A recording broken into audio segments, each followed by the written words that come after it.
Well, we talked about stellar resumes with Asadkhuja and also Kolokov. This guy's got one as well. Gold medalist at the recent World Boxing World Championships, Olympic champion in Paris, world champion in Tashkent a couple of years ago with the IBA. He's missing a couple from the set, but it's not a bad start. Had a good semi-final against Alexandru Palaskiv, who put him down early, but his recovery from that was exactly what you would expect from somebody like him. He didn't panic, he dropped that first round, and then he dominated the next two, and by the end of the fight you wouldn't even know it had happened. Fighting out of the blue corner, representing Russia, please welcome Evgenii KOOL. Evgenii KOOL is the tournament number 6 seed, the 25-year-old from Russia, beginning his tournament in the round of 32. At the semi-final stage, he produced a terrific victory over Hrvanis Bachkov of Armenia to take a 5-1 unanimous decision verdict. That gave Bachkov 5 consecutive World Championship bronzes. He was bitterly disappointed, but Evgenii KOOL demonstrated superb lateral movements in the opening round, and then clock-killing tactics in the second round by holding on when things got a little bit sticky because of the incessant pressure that the front foot aggressor Hrvanis Bachkov always seeks to bring. So a very good display to get him through that semi-final. Are from Italy, China, earlier on in the tournament in the round of 16, it was a devastating first round stoppage of Mateus Barbosa da Costa of Guinea-Bissau with a left hook to the body. So what a contest we have in store here between boxers from Uzbekistan and Russia. We're in the 67-kilogram welterweight division. This is the gold medal bout between the tournament number 1 seed, that's the southpaw wearing red, Asadkhuja MUYDINKHUJAEV, and the man wearing blue, the tournament number 6 seed, Evgenii KOOL, 2021 national champion Evgenii KOOL. Burgeoning resume on the global scene for MUYDINKHUJAEV, including that Olympic gold last year. The title from Tashkent at welterweight earlier this summer, that World Boxing World Championships in Liverpool. He scores with a good right jab to the body, brings it up to the head to knock the head of KOOL backwards. KOOL seeking to be the aggressor and find a home for those long-limbed punches. But he's just been running to some effective counters from MUYDINKHUJAEV. MUYDINKHUJAEV active to begin this opening round and no doubt totally switched on after being sent to the canvas by a terrific shot by Alexandru Palaskiv of Moldova. Good burst of punches to the body, ending with a right hook to the head from KOOL. Stepping in with a jab to the body is MUYDINKHUJAEV.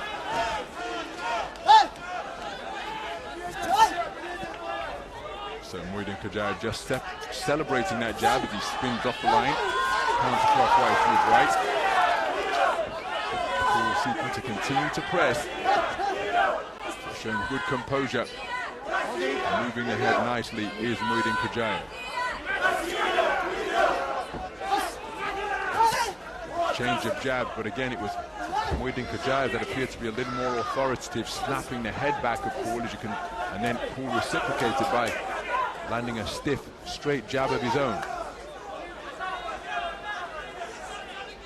So KOOL imposing his physicality on MUYDINKHUJAEV, getting his head into his chest and keeping him pinned against the ropes in a bid to try and sap some of the strength. Back to the space of center ring and flicking out a wonderful jab once again. Coming up from around the belt line on occasion. KOOL pressing forward in a straight line here, remembering that semi-final win against Bachkov. It was lateral movement, that was the order of the day. In the face of the steamroll pressure being applied by the man from Armenia.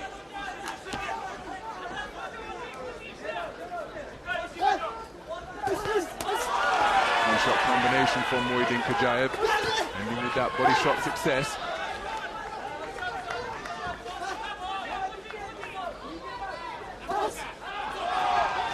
Two men have had some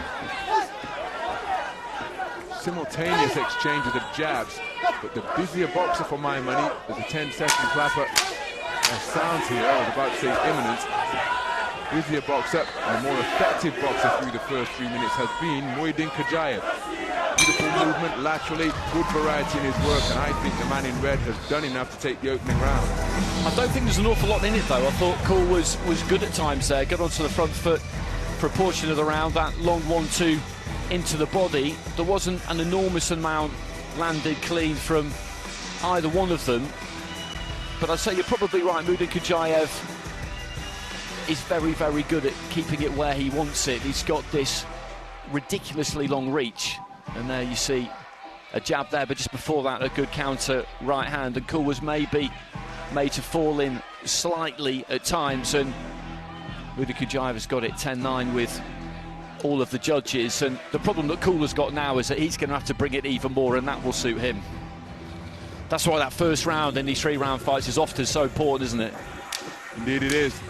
It allows the winner of the round to dictate the tactics thereafter.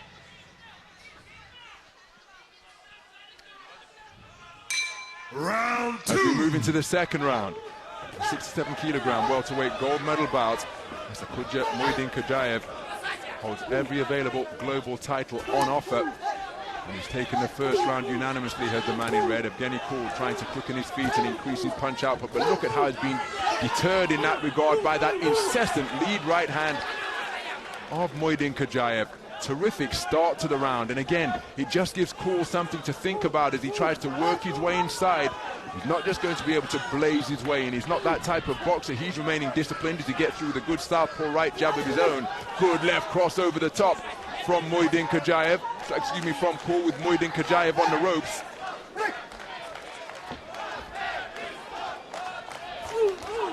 Solid right jab while moving counterclockwise to his right from MUYDINKHUJAEV, and then reaching for a left cross to the body, and the clearly evident intention of KOOL to try and get on the front foot and pick up the pace here. Well, it's been neutralized pretty effectively. Bit of an arm bar going in from MUYDINKHUJAEV into the face of KOOL. No complaints from KOOL.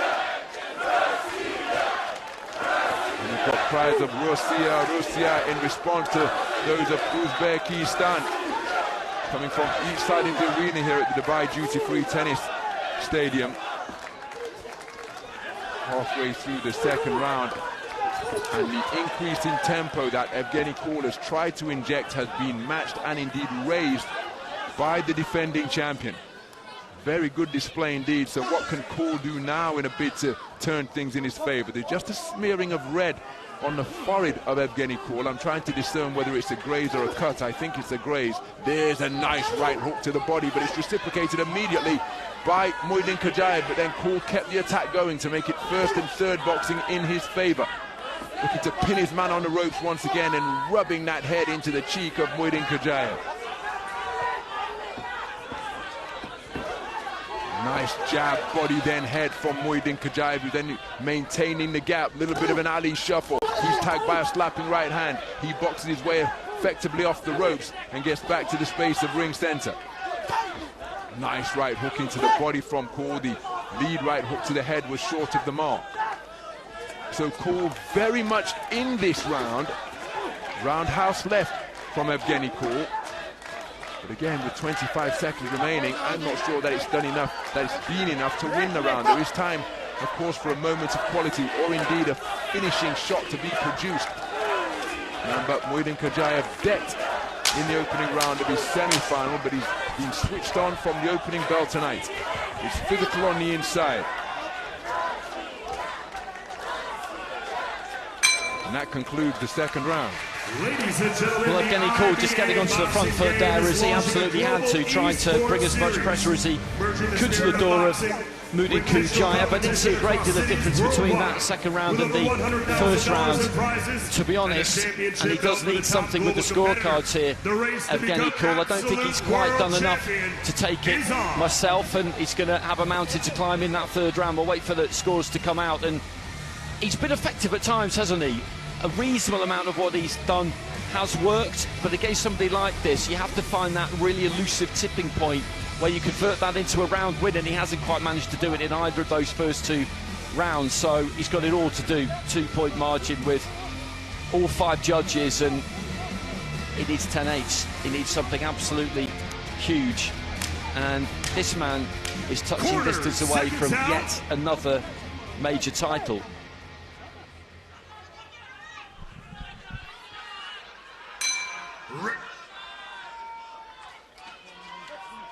So moving to the third, well, it's the third and final round here in this 67-kilogram welterweight final, and Evgenii KOOL has been competitive.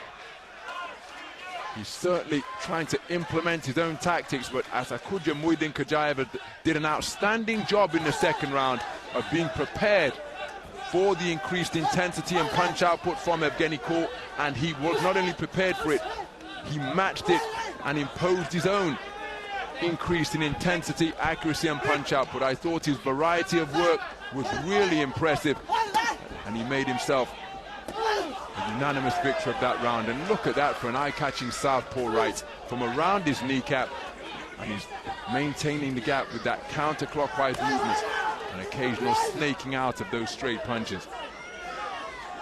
Evgenii KOOL keen to show the referee that he's not the one doing the holding. Minute gone in the final round.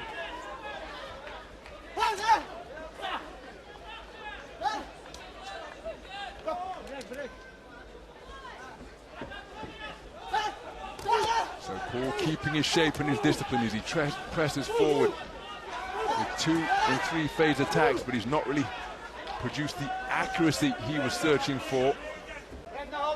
MUYDINKHUJAEV just preventing him from working away with these arm locks that he's applying, clamping the levers of Evgenii KOOL beneath his armpits.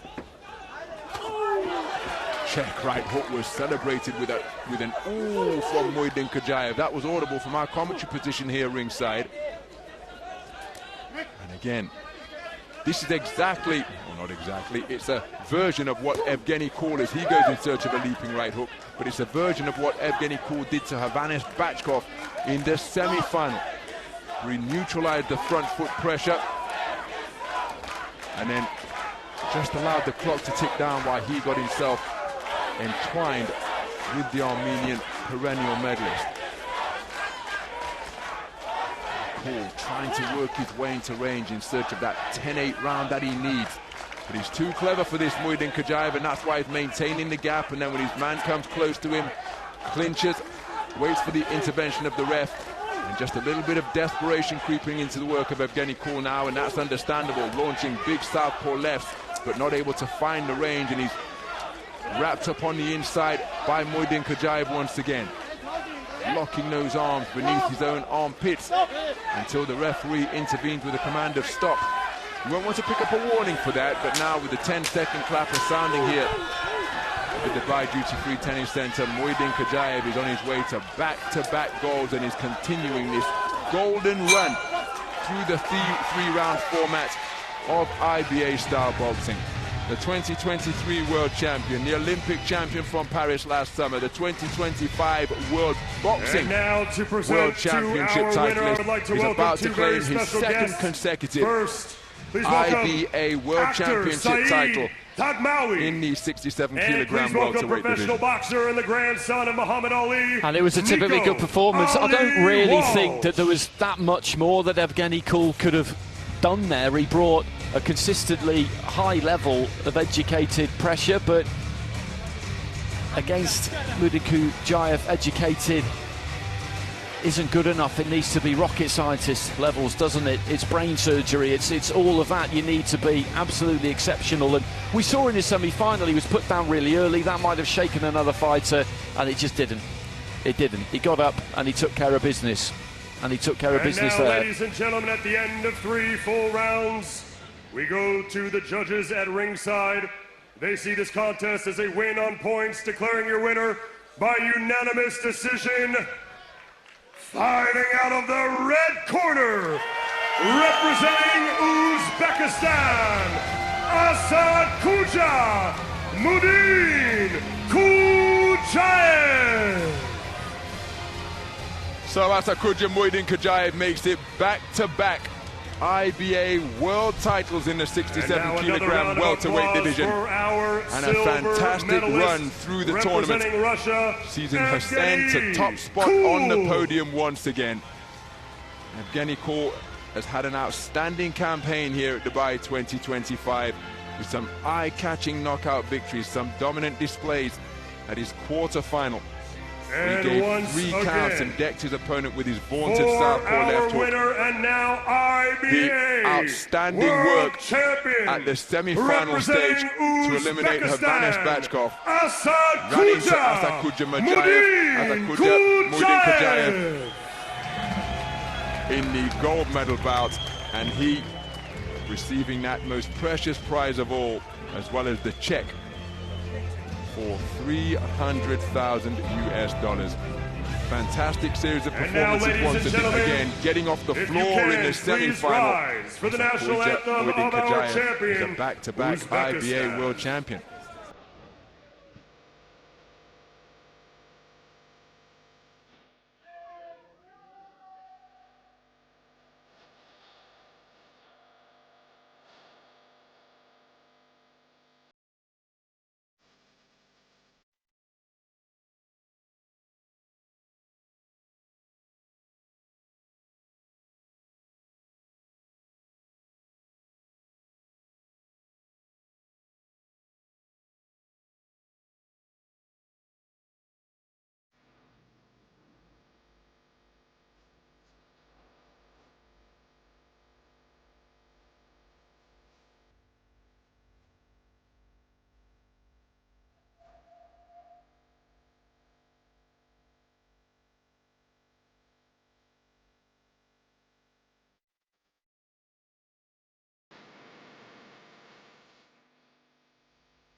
So Asadkhuja Muydinkhujaaev loaded with prizes here. He's got the gold medal, the mascot, the championship belt, and he and all of his team posing for the photographers who will capture images for posterity as we take a look at some of the highlights of what was a terrific return to the gold medal podium for Asadkhuja Muydinkhujaaev.